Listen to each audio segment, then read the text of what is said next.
Hi guys! Welcome back to my channel, Rich Diva. This channel is dedicated to find ways to financial freedom by finding means to acquire money, save money, and multiply money. So please subscribe, like, and share this video. Do you ever feel like you self-sabotage around money? Ever wonder if you have some limiting beliefs from childhood that are holding you back? Whether you've got mountains of debt or you just can't seem to get ahead, most of us have a next financial level that we would love to get to. If that sounds like you, you are in for a treat today because you're going to learn about 4 money beliefs that may be holding you back and how to fix them. Kate Northrup is the best-selling author of Money, a Love Story. Untangle your financial woes and create the life you really want. She created financial freedom for herself at the age of 28 through building a team of more than 1,000 wellness entrepreneurs in the network marketing industry. Her philosophy is that if you free yourself financially, you can be fully present to your purpose on the planet. She's been featured on the Today Show, the Huffington Post, Glamour, and more. Miss Kate Northrup. Hey. Hey. Thank you so much for being on Marie TV. Thank you so much for having me. So I just got to say once again, Money, a Love Story, amazing book by Kate. If you don't have it, go out and get it ASAP.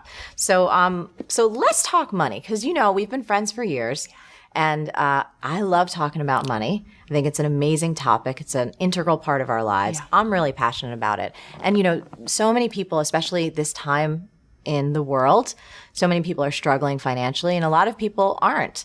And so there's really a possibility for us all to get to that next level. Yeah. I'm curious, why are you so passionate about this topic? I really see money as a tool for people to be able to show up in a bigger way. Money is neither negative or positive. It just is a tool for us to make change. And if we've got a lot of financial chaos going on, we're worried about how am I going to put food on the table? How am I going to pay the rent? Oh my goodness, where's the mortgage going to come from?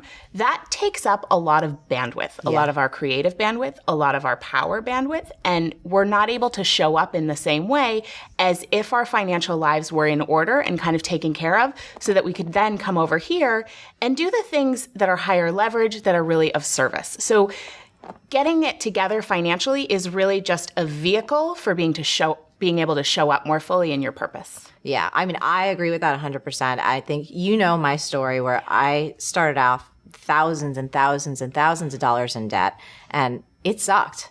It was really hard to think about how to create everything when I was like, oh my God, am I going to have enough to pay rent or to eat or anything like that? And I know for you, you've come a very far way in a short couple of years, personally, financially. So can you tell us a little bit about your story and how big of a change you've made in these past couple of years? Sure. So I moved to New York when I was 22, and I promptly got myself into about $20,000 worth of credit card debt, probably a little bit more at some points. Yeah. And I didn't even know that that was the number until several years in because I had my head dipped so deeply in the sand, avoiding looking at it. Yeah. I just was like, oh, I'll just spend and spend and spend.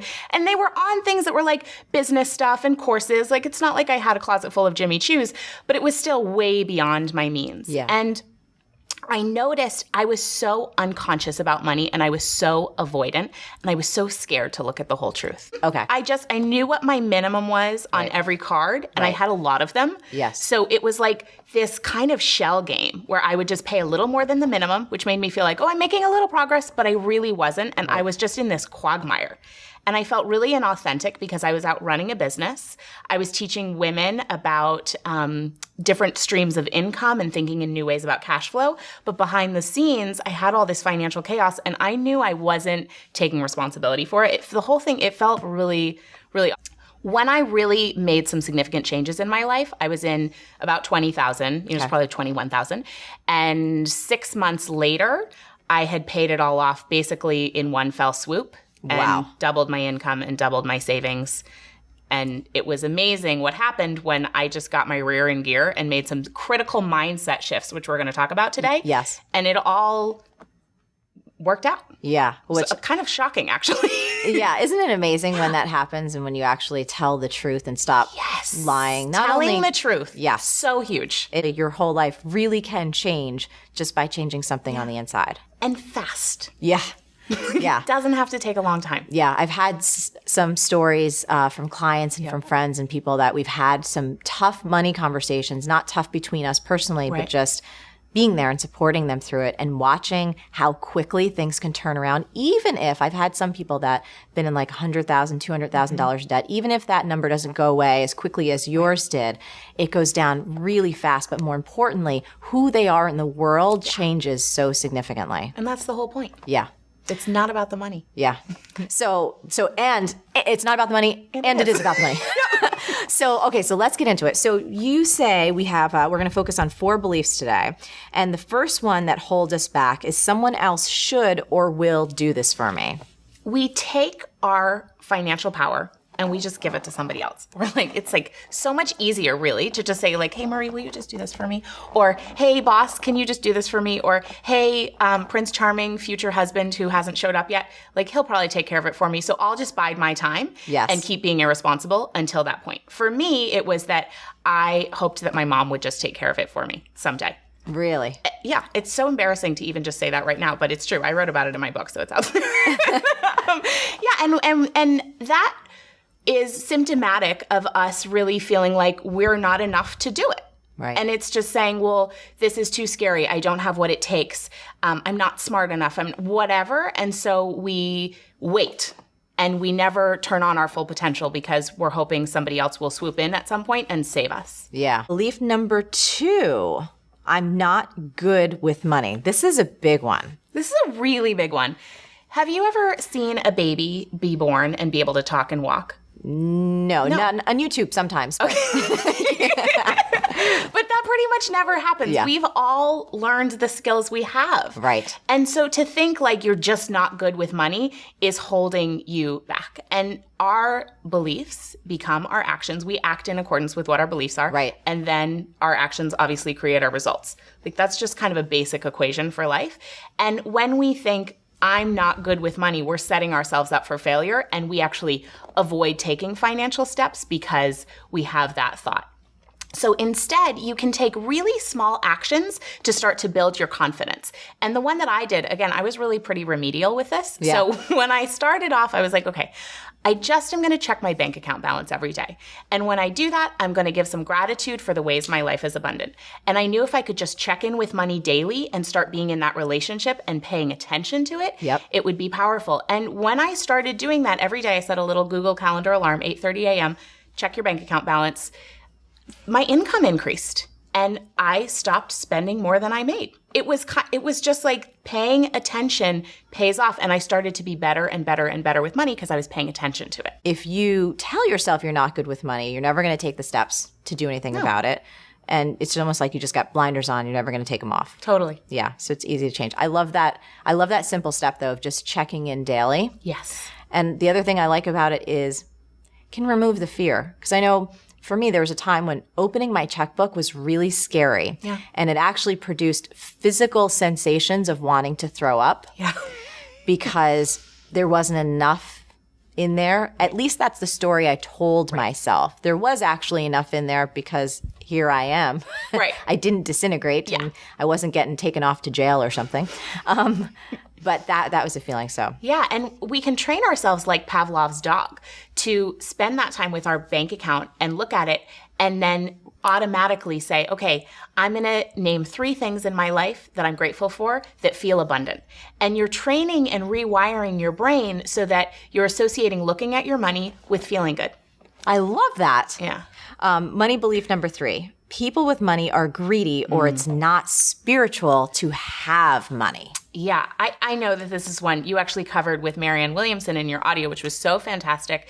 And when we have a judgment against somebody for having something, and it's very common with money, there's this whole lack mentality of like rich people are greedy or they've stepped on other people to get there or something. First of all, that's assumption. We'd never know, really, how people got where they're at. And chances are pretty good that they worked hard to get there and that they deserve it because of the time they've put in. And when we judge them, automatically our subconscious mind will never allow us to have the abundance or prosperity that we want if we're judging other people for having it. Yes. Because why would it let us be the evil person that we're saying, oh, well, you know, they're bad because they have money, or they're greedy. selfish, they're greedy, selfish. whatever it is. They're dishonest. Yes, that's a big one. Yep. So anytime that comes up, and also anytime it comes up, oh, well, it's not spiritual to be rich, yes, or to have money. Money is a stand-in for what we value. So, if somebody wants something that you offer, like B-School, for example, and they value it according to the amount that it costs, that's a service. That's like an exchange of value for value that's tremendous. And the value they're receiving in their life is huge. And then you get to receive that in exchange. That's all that money is, just trading value for value. And when we add value to somebody else's life, to me, that's a spiritual act. Yes. To say, you know what, I see that you have a need and I have something I can help you with. And then to receive in exchange for that is how it should be. That is the flow. So if we start to see money as a means of value exchange and as a means of how can I look at the world and say, where can I add value? Where can I help somebody? Then the whole thing begins to be rewired and we realize, oh, I will become more prosperous to the degree that I'm able to add value to somebody's life. Money belief number 4, I'm not blank enough as I eat my hair. I'm not blank enough. Okay. So I'm not blank enough. It could be I'm not smart enough.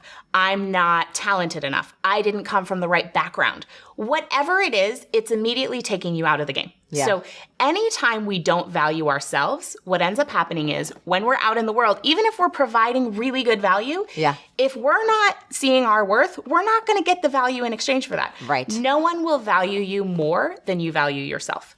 So we need to learn to value ourselves, and you can really, really practically. I mean, the whole self-love thing, I'm always like, when I hear about it, now I teach Do you roll your eyes? I do. Yeah. Because and I teach it at the same time. And I teach it. Because it's like, it's really important, and pretty much I think the solution to anything is loving yourself more, but it's like, how do I do that? And what does that mean? What does that even mean? Right. So really practically, what you can do is get out a journal, and every night for at least 21 days, because that's what studies show it takes to form a new habit, write in there 3 things you value about yourself, or 3 ways that you added value to somebody's life that day. What we're doing is we're building that muscle and training ourselves to notice, A, things that we value about ourselves and things that are valuable about us, and B, ways that we've added value to somebody else's life, which will tune our radar in so that during the day we're seeing more opportunities and we're saying like, oh, I could add a little value over there. Oh, there's an opportunity there. And it makes us better business people and it makes us better humans. Yes. So that's a great way to train yourself, and write those 3 things down every day, and it'll make you feel like the next day you'll be like, I